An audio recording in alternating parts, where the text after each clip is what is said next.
Hello. आवाज पहुंच रही है आप तक?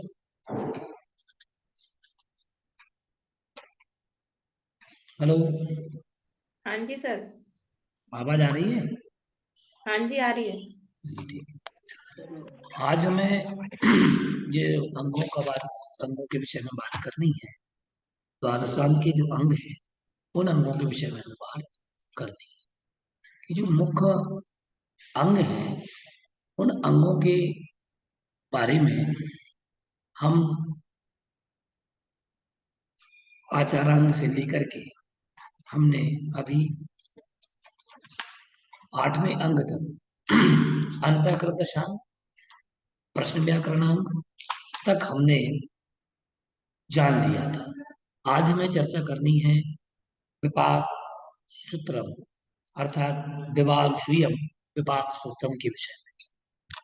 कि विपाक सूत्र जो है ये अ, कौन सा अंग है, इसकी विषय वस्तु क्या है, इस विषय में हमें आज चर्चा करनी है। तो विपाक सूत्र में, क्योंकि आप इस शब्द पर ध्यान दें, पाक विपाक, पाक अर्थात पका हुआ, और विपाक सूत्र में किसी के पकने की बात की गई। निश्चित है इसमें किसी न किसी के पाक। अब जब सुर्त का अंग है तो क्या चीज पकेगी भाई? तो यहाँ पर आपको ये जानना है कि विपाक सूत्र में कर्म का फल, कर्म का विपाक, पाक आदि की स्थिति के बारे में किया गया है। कि जो विपाक स्रोत है, इस विपाक स्रोत में ऐसा कौन कौन सा कौन कौन से कर्मों का फल दिया गया है। तो कहा है कि विपाक सूत्र में प्राणियों के द्वारा किए गए अच्छे बुरे कर्मों का फल दिखाने के लिए 20 कथाएं आएंगी इस विपाक सूत्र नामक ग्रंथ।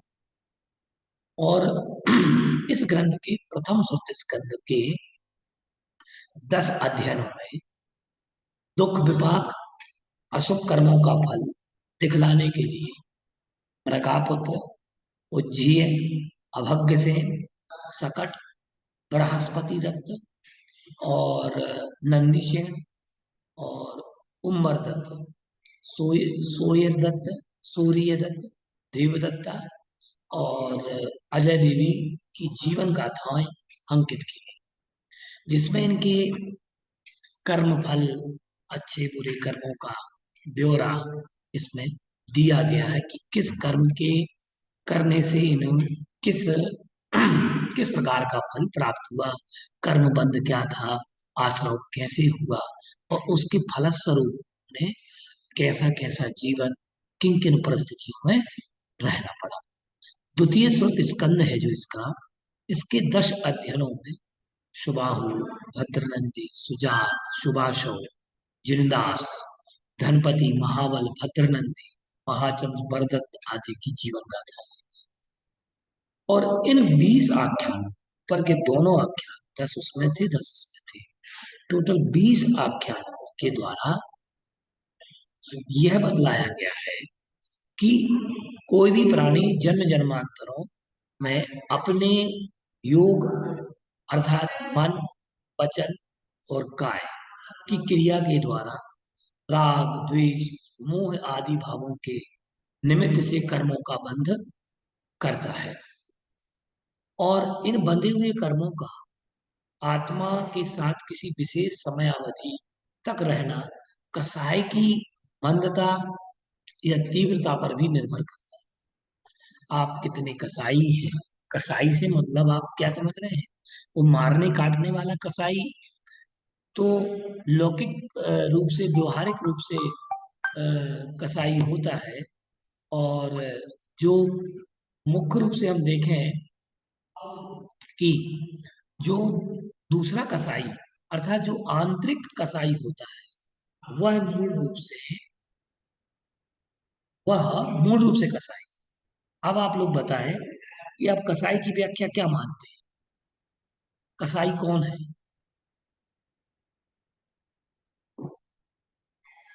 बताइए। जीवों को मारे, हैं? जो जीवों को मारता है। जो द्वेष भाव रखता है। हैं? जो जीवों को। जो जीवों को मारता है हम्म। तो उसको कसाई बोलते हैं। अच्छा, और जो क्रोध करता है? वो भी वो भी कषाय जो में आएगा। कषाय जो है। कषाय करता है वो कषाई। कर्मों को कसे, हाँ वही कसाई। जो कषाय करे वो कषाई। जो कसाय करे वो कसाई। तो एक बात बताओ, जो जीवों को मारता है, जो जीवों को मारता है वो कसाई है। जो व्यवहारिक रूप से तो हमें कसाई दिखाई दे रहा है, वो अपनी आजीविका के लिए कसाय जीवों का घात कर रहा है, हिंसा का दोष तो उसमें है। लेकिन आप एक अंदर सापेक्ष से दृष्टि जलन, सापेक्ष ईर्ष्या दृष्टि भाव से रखता आप देखें तो मूलतः कसाई कौन माना जाए? क्रोध, मान, माया, लोभ आदि को जो पालन करता है, या पालन करने से तात्पर्य उसको रखता है, वह कसाई है कि नहीं, बताइए।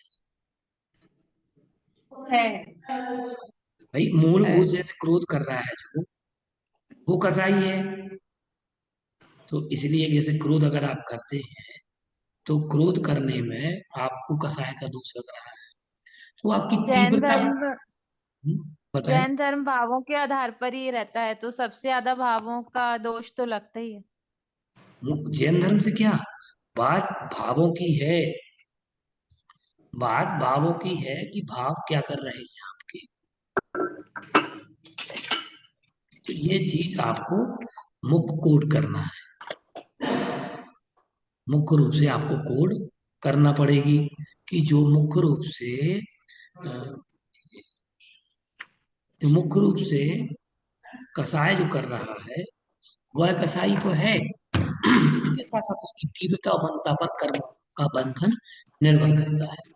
और कर्म के परमाणु भी जीव के साथ कम तक ठहरते हैं, और फल भी कम प्राप्त होता है। और कसायों की तीव्रता होने पर आए हुए कर्म परमाणु जीव के साथ अधिक समय तक रहते हैं। इसी का माई कौन है? निधि जी, हाँ, आप सब अपना माइक। सबका म्यूट करवा दीजिए। तो मुख्य रूप से हम आपको बताएं, तो जिन कर्म के परमाणु जितनी देर तक रहेंगे, वह मुख्य रूप से आपके जैसी कसाय होगी वैसे ही कर्मों के परमाणु रहेंगे।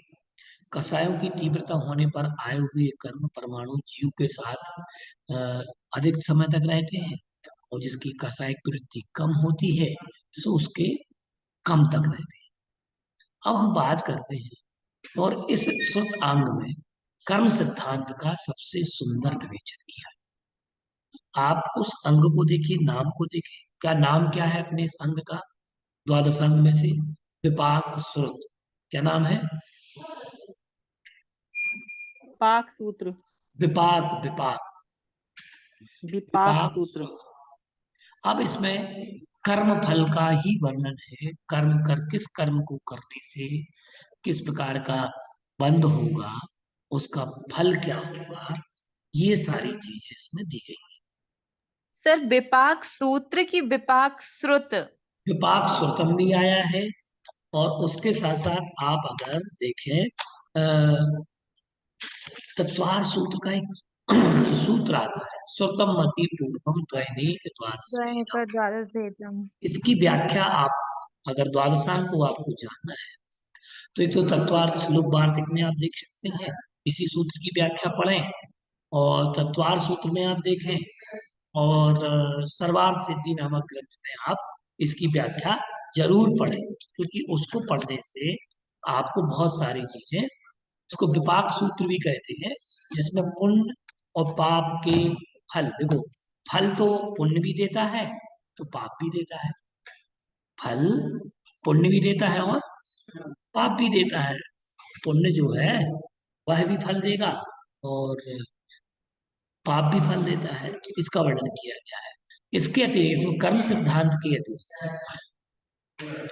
इस विपाक सूत्र में आयुर्वेद के और जो रोग है, अपने शरीर में जो मानव शरीर में जो रोग हो जाते हैं, मानव शरीर के मुख्य मुख्य रोग का वर्णन किया गया है। और वो भी कैसे किया गया है? सजीव वर्णन किया गया है। सजीव वर्णन, सजीवता से तात्पर्य है कि अ, जिन व्यक्तियों को जो रोग हुए, उन रोगों का, जैसे कि श्रीपाल को कौन सा रोग था? कोढ़, कुष्ठ रोग। कुष्ठ रोग। कुष्ठ रोग। कुष्ठ रोग, ठीक है ना। अब श्रीपाल को कुष्ठ रोग था, तो इसमें कथा के माध्यम से अ, उनके कुष्ठ की कथा पूरी बताई गई है। जैसे रोग में है ना, तो जैसे कि श्वास रोग, कफ रोग, भगंदर। भगंदर जानते हैं आप लोग किसे कहते हैं? भगंदर। नहीं। भगंदर जो बीमारी होती है, ये पाइल्स का बहुत बड़ा रूप होता है। इसको आयुर्वेद में अर्श, अर्श नाम से बीमारी का नाम आया। अर्श को बोलते हैं बवासीर। बवासीर का बृहद रूप होता है भगंदर।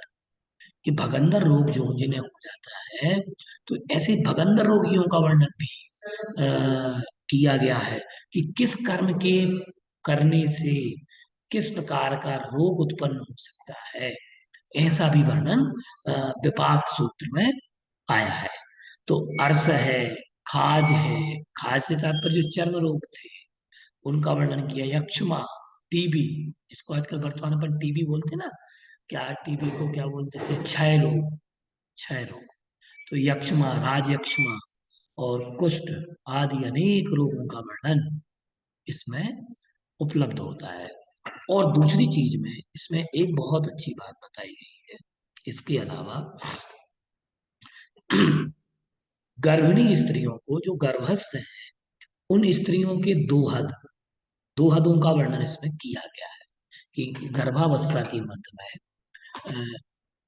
स्त्रियों के, उस गर्भवती महिला के मन में कौन कौन से दोहले उत्पन्न होते हैं, तो उन दोहलों का उत्पन्न का वर्णन भी किया गया है। उनकी क्या इच्छाएं होती हैं, उनका दिनचर्या कैसी होती है, आदि आदि, इसका भी वर्णन, बड़ा व्यवस्थित वर्णन किया गया है। अगर कोई भी गर्भस्थ महिला अगर इस इनके नियमों को फॉलो अप करे, तो उसका जो गर्भकाल है वह गर्भकाल बहुत अच्छे से निकल जाएगा। ऐसा इन ग्रंथों में लिखा है। पाक सूत्र नामक ग्रंथ में अंग में इन सब चीजों का वर्णन किया है। हम जो, जिन्हें ज्ञान नहीं होता है, इधर उधर भटकते रहते हैं। इसके अलावा भ्रूण हत्या, जो आज हम देखते हैं कि जब भी कोई पंच कल्याणक होते हैं, तो गर्भ कल्याणक के दिन हमारे जैन श्रमणों की, साध्वियों की, श्रमणियों की जो दिव्य देशना कीर्ति है, अथवा प्रवचन होते हैं, धर्मसभा होती है, तो उसमें हमारे आरिका माता और महाराज श्री आचार्य श्री भी भ्रूण हत्या पर बहुत अच्छी विवेचना करते हैं। आप लोगों ने सुनी होंगी। और तो यहाँ पर केवल ये परंपरा आज से नहीं थी, इससे हमें ये पता होता है, ज्ञात लगता है, ये शोध है कि आप इससे शोध लगा पा रहे हैं कि इसकी परिचर्चा पहले से पूर्ण रूप से सुरतांगों में बहुलता से की गई है।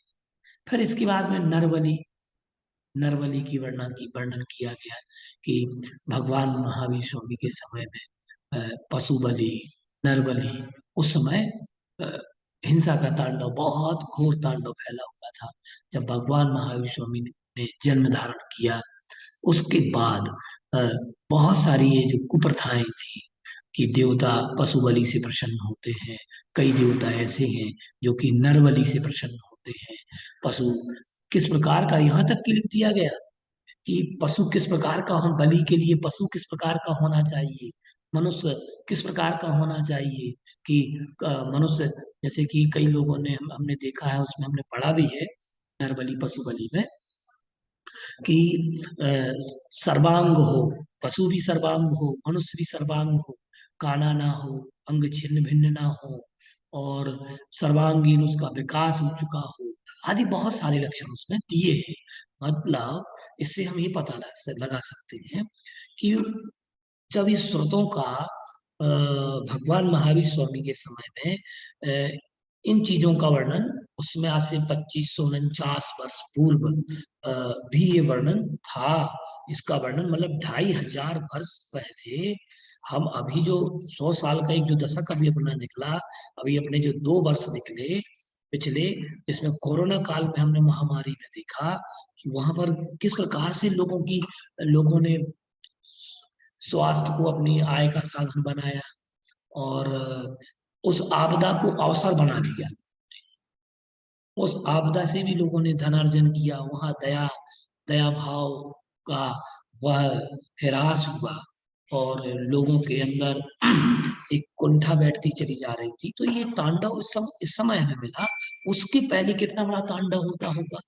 यहाँ तो लोग रोगों से मर रहे थे, और उस समय में आज से 2549 वर्ष पूर्व की पहले की बात है, उसमें भी 70 वर्ष और जोड़ दो। 2549 में भगवान महावीर स्वामी की आयु कितनी थी बताइए, कोई बता सकता है? 72 72 वर्ष 72 72 72 वर्ष। तो अगर हम इसमें 72 और जोड़ देते हैं तो 2621 वर्ष टोटल हो गए। तो 2621 वर्ष में तो 2621 वर्ष के उस काल में अगर हम जाएं तो वहां उस समय भी ये सब चीजें चल रही थी, परंपरा में आ रही थी। तो उस समय देखो पशुओं को बलि चढ़ा दिया जाता था। यहाँ तो लोग रोग से मर रहे थे, और उस समय की स्थिति देखिए कि लोगों को बलि चढ़ा दी जाती थी देवी देवताओं के नाम पर। तो उस हिंसा का तांडव महावीर भगवान ने दूर किया, पशु बलि को अलग किया, नर बलि को अलग किया। धीरे धीरे 72 साल के उस पीरियड में भगवान महावीर स्वामी ने, आप खुद देखिए कितना पुरुषार्थ किया होगा। अब अगर हम देखें कि 72 वर्ष की उनकी आयु थी ना, देखिए इसमें अपन जो टॉपिक चल रहा है अपना चल रहा है विपाक सूत्र का, ठीक है ना रामांशी, विपाक सूत्र का टॉपिक चल रहा है अपना। अगला 11वां अंग है द्वादश अंग का, ठीक है। तो इसमें हमने भी बताया कि इसमें विपाक का अर्थ होता है फल। किस चीज का फल? तो कर्मों के फल का वर्णन किया गया है। ये कर्म करोगे तो ये फल मिलेगा, इस कर्म का आश्रव इससे होता है, इस कर्म के विपाक से फल स्वरूप ये होगा पुण्य फल। पुण्य का भी फल क्या है, पाप का भी फल क्या है, कर्म के सिद्धांत क्या है। तो मुख्य रूप से विपाक सूत्र में कर्म सिद्धांत का वर्णन किया। तो उसके अलावा अन्योन्य विषय जैसे कि रोगों का वर्णन हमने जाना कि इसमें कुष्ठ रोग है, कफ है, श्वास है, भगदड़ है, अर्श है, और इन रोगों से पीड़ित व्यक्तियों की कथाओं का चित्रण किया गया। मतलब कथाओं के माध्यम से इसका चित्रण किया गया है। गर्भिणी स्त्रियों के दोहद के बारे में बताया गया, उनकी दिनचर्या के बारे में इस सूत्र में बताया गया है। भ्रूण हत्या, जिसको अंग्रेजी में क्या बोलते, एबॉर्टेड जो लोग करवा लेते हैं, एबॉर्शन कराते हैं, तो उस हत्या के विषय में भगवान महावीर स्वामी के समय, उस समय भी ये बात वहां चल रही थी। भ्रूण हत्या आज की नहीं है, ये यहाँ पहले से लोग करते आ रहे होंगे। तो वहां भी भ्रूण हत्या का निषेध का उल्लेख भगवान महावीर स्वामी ने इस विपाक सूत्र नामक ग्रंथ में, विपाक सूत्र नामक अंग में वर्णन हुआ है द्वादशांग की। उसके पहले तो नरबली, वेश्यावृत्ति, तो वेश्यावृत्ति है, तो वेश्यावृत्ति के बारे में भी यहाँ निषेध की बात की गई है। और वेश्याओं का स्वरूप, वेश्याओं के कर्म, वेश्या की उनकी वृत्तियों के बारे में भी विपाक सूत्र बताया। और वेश्यावृत्ति अर्थात वेश्या गमन करने का जो फल होता है, और यहाँ इसमें बताया केवल वेश्यावृत्ति नहीं, यहाँ पर पुरुष गमन की बात भी की गई है। ये सबसे बड़ी विभाग, मतलब केवल ये ऐसा नहीं कि पुरुष के लिए ही वेश्यागमन नामक व्यसन लागू होगा। अगर 7 व्यसन है, 7 व्यसन कौन कौन से हैं आप लोग जानते हैं? जुआ खेलना, मांस खाना, शिकार मदिरा करना, परस्त्री सेवन, वेश्यागमन, वो शराब पीने में आ जाएगा, मदिरा, हिंसा करना मदिरा में जाएगा। हिंसा करना, देखो, शिकार करना जुआ मद्य खेल मांस मधु का त्याग, सुनो, जुआ खेलना, मांस मद, वेश्यागमन, शिकार, चोरी पर रमणी रमण, सातों व्यसन निवार। फिर से सुन लें, नोट भी कर सकते हैं आप लोग। जुआ खेलना, मांस मद्य, वेश्यागमन, शिकार, चोरी पर रमणी रमण, सातों व्यसन निवार। अब यहाँ पर आप देखो, क्या ये कथन जो किया गया, इसमें वेश्यागमन लिखा, यहाँ पुरुषगमन तो नहीं लिखा। इसको क्या मानेंगे? ये उसमें अंतर्भूत है। अगर कोई सोचे कि पुरुषों की अपेक्षा से लिखा गया, मतलब पुरुष व्यसनी होते थे या पुरुष व्यसनी होते हैं, तो यहाँ पर ऐसा तो नहीं है कि कई स्त्रियां जो होती हैं उनके भी आचरण ठीक नहीं होते, कई पुरुषों के आचरण भी ठीक नहीं होते हैं। तो यहाँ उस वेश्या गमन शब्द में पर पुरुष गमन पर स्त्री गमन में भी अंतर्भूत है ये, कि पुरुष पर स्त्री का सेवन न करे, स्त्री पर पुरुष का सेवन न करे। वेश्यागमन से तात्पर्य ऐसा नहीं है कि पुरुष अकेला, यहाँ पर अगर हम देखें कि पुरुष का सेवन ना करे पर पुरुष का, तो यहाँ पर ये उस समय इस विपाक सूत्र नामक वृत्तांग में ये बात खोल दी गई कि देखो यहाँ पर ये चीजों का रोकना है। अब मुख्य रूप से हम समझें कि विशेषताएं जो अब आपको नोट करना है और ध्यान रखना है, और आप इस वीडियो को फिर से सुन भी लीजिएगा। हम आपको भैया जी जो श्लोक बोला आपने एक बार रिपीट कर दीजिए। कौन? अच्छा, लाभांशी। देखो, जुआ खेलना, मांस मद्य, वेश्यागमन, शिकार, चोरी पर रमणी रमण, सातों व्यसन निवार।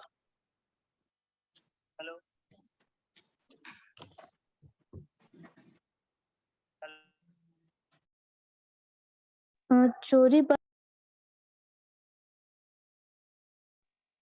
चोरी पर पर रमणी रमणी रमण, रमण जुआ खेलना, सातों तो व्यसन, व्यसन सुनिए, जुआ खेलना, मांस मद्य, वेश्यागमन, शिकार, चोरी पर रमणी रमण, सातों व्यसन, सातों व्यसन निवार। इनका निवार करना चाहिए, निवारण करना चाहिए, इनसे दूर रहना चाहिए, इनका त्याग करना चाहिए। ठीक है ना? तो ये 7 व्यसन बताए गए हैं, तो इनसे भी यहाँ पापाश्रव की बात की गई है कि इनसे पाप का आश्रय होता है, पाप का बंध होता है। और ये जो रोगों का वर्णन आया है, इनके व्यसनों के करने से कौन कौन से रोगों की उत्पत्ति होती है, ये सब चीजें इसमें दी गई हैं विपाक सूत्र में। ठीक है ना? ये आपको ध्यान रखना है।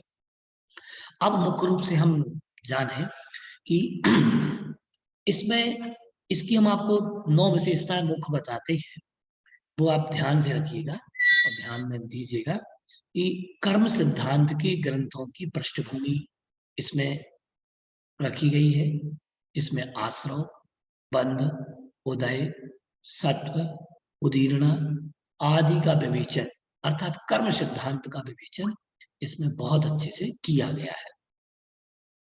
नाना सामाजिक प्रथाओं, मान्यताओं एवं अंधविश्वासों का विश्लेषण भी किया गया है।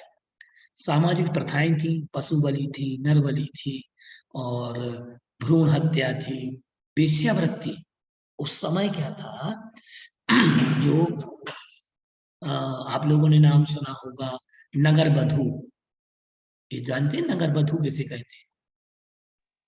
हाँ नगर बधू वेश्याओं को कहा, नहीं, नगर बधू नहीं जानते। वेश्याओं को कहा जाता। देवदासी, ये जो प्रथाएं थी ना, ऐसी कुप्रथाओं का बहुत वर्णन। देवदासी जो मंदिरों में रहा करती थी और वहां के पुजारियों के लिए वह उपभोग की सामग्री थी, तो वो उपभोग की दृष्टि से देखते थे। आपने नाम सुना होगा आम्रपाली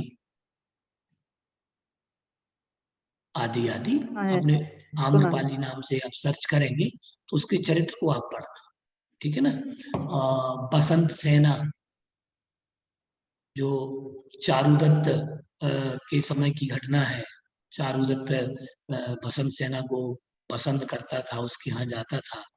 तो ये सारी चीजें जो है ना, ये सब उस समय की वृत्तियों का वर्णन किया गया होगा इसमें, उनकी उस समय की मान्यताओं, अंधविश्वासों का वर्णन किया गया है, अनेक रोगों और उनके औषधि के उपचारों का निरूपण, अष्टांग आयुर्वेद के सिद्धांत इसमें निबद्ध किए गए हैं।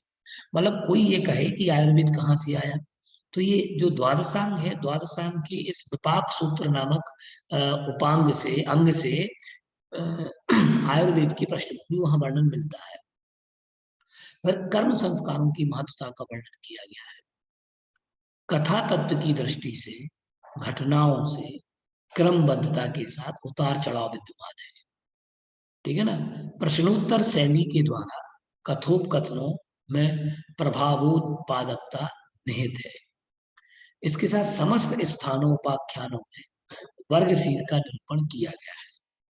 चरित्रों में विकास के समगतित्व निहित है और वर्णन में काव्यत्व है।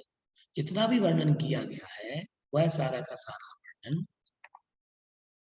काव्य की पृष्ठभूमि को लेकर के किया गया है। तो ये सौर सैनी के पहले जो अर्धमागधी थी, तो अर्धमागधी भाषा में ही लिखा गया है। तो अर्धमागधी भाषा में आपने जाना कि ये जो विपाक सूत्र है, हम पुनः रिवाइज कराते हैं आप लोगों को, क्योंकि वो आपको याद हो जाना चाहिए और आपके मस्तिष्क में उतना ज्ञान भर जाना चाहिए। ये विषय समझ में तो आ रहा है ना आप लोगों को सबको? हाँ जी सर। ऐसा तो नहीं लग रहा है कि कोई लंबी कथा सुना रहे हो? नहीं सर, ये जो पूरे 11 अंग हैं, हाँ, 12 12 अंग है, सॉरी, हाँ 12 अंग है, ये सभी अर्धमागधी भाषा में लिखे गए हैं। हाँ, ये अर्धमागधी आगम साहित्य में कितना था, पूर्व का जितना साहित्य था ये ध्यान रखना। देखो, तीर्थंकर भगवंत की जो दिव्य ध्वनि होती है वो मागधी भाषा में होती है। क्या होती है? मागधी भाषा, ठीक है ना। तो ये भगवान महावीर स्वामी आदि ने जो उपदेश दिया वो मागध भाषा में दिया। फिर मागध से थोड़ी थोड़ी क्या हुआ, वो अर्धमागध भाषा होती चली गई और वो अर्धमागधी भाषा के अंतर्गत उसको रखा गया। अब इसमें देखिएगा, विपाक सूत्र के अंतर्गत प्राणियों में विपाक से समझ रहे था ना, विपाक का अर्थ है किसी चीज के पक जाने के बाद क्या प्राप्त होता है?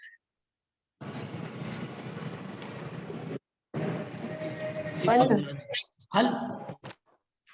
तो वो कर्म हमने कब किया, कब कर्म करेंगे, आश्रव किस कारण से होगा, आश्रव के बाद में हम देखें उसका बंध कब होगा, फिर उसका उदय कब आएगा, ठीक है ना।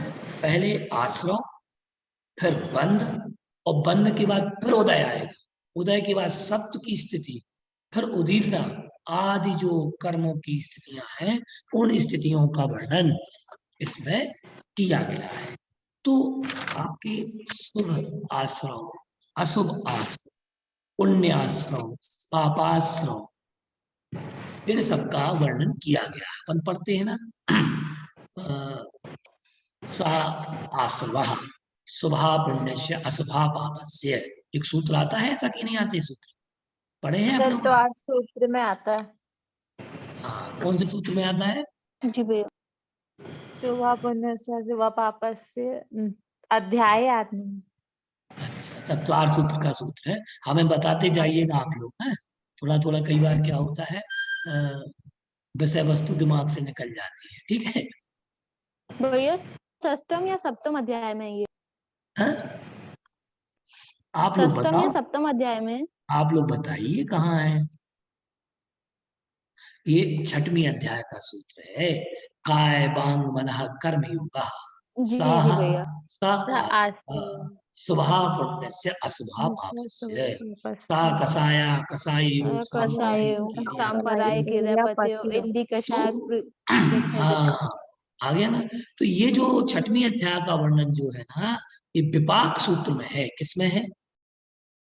विपाक सूत्र। आ गया ध्यान में? अगर आप लोगों को कुछ चीज याद रहे ना रहे, आपको क्या याद करना है? 6वीं अध्याय के सूत्रों की व्याख्या, 6वीं अध्याय का जो वर्णन है वह सब किस में मिलेगा आपको, कौन से सूत्र में मिलेगा?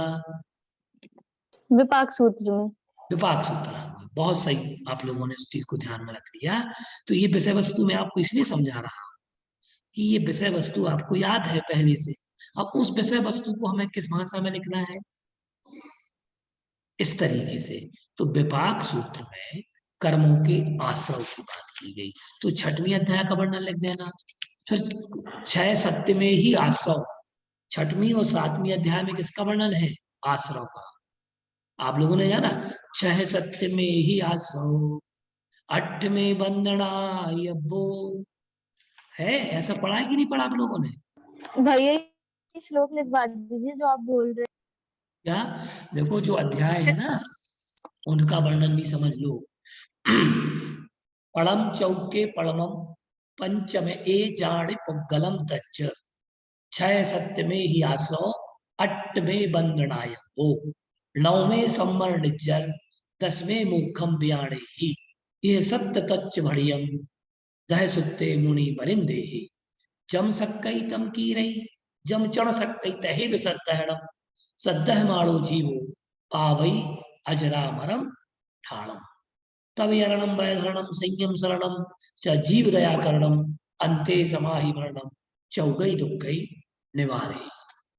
ये जो वर्णन है, तो इससे आपको पता चलेगा कि तत्वार सूत्र के प्रथम अध्याय में पड़म चौके पड़मम पंचमे जानी पुगलम तच्च, पहले प्रथम अध्याय से लेकर के 4वीं अध्याय तक ये वर्णन है। 5वीं अध्याय में पुद्गल आदि का वर्णन है। फिर इसके बाद में 6 7 में ही आश्रव, 6वें 7वें अध्याय में आश्रव का, 8वें बंधनाय 8वें अध्याय में बंध का, 9वें संवर निज्जर, 9वें अध्याय में संवर और निज्जरा का, 10वें मोक्षम मोक्षम ब्याणे ही, और 10वें अध्याय में मोक्ष तत्व का वर्णन। पहले से चौथे तक 4थे तक का वर्णन सारा ये जो वर्णन दिया ना, पढ़म चौके पढ़म, प्रथम अध्याय से लेकर 4थे अध्याय तक जीव तत्व का वर्णन किया गया है। किसका किया गया है? सर एक प्रश्न था, वो जो जीव है, ऐसा कौन सा सूत्र है जिसमें सिर्फ जीव के बारे में बताया गया है? बताओ भाई क्या है सूत्र है? सर प्रश्न तो हम बता देंगे आप लोगों को। पहले अपन ये अर्धमागधी साहित्य कंप्लीट कर लें, कभी अलग से भैया शायद द्वितीय अध्याय।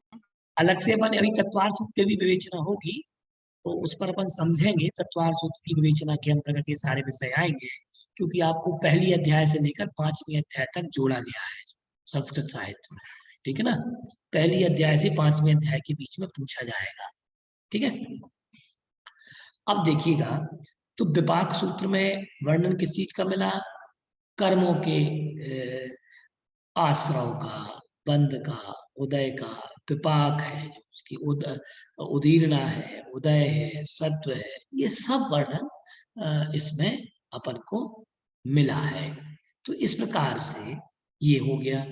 फिर इसके बाद में इन्होंने दिया कि शुभ अशुभ कर्मों का फल, फिर पुण्य और पाप का फल, ये सब वर्णन विपाक सूत्र में मिलता है।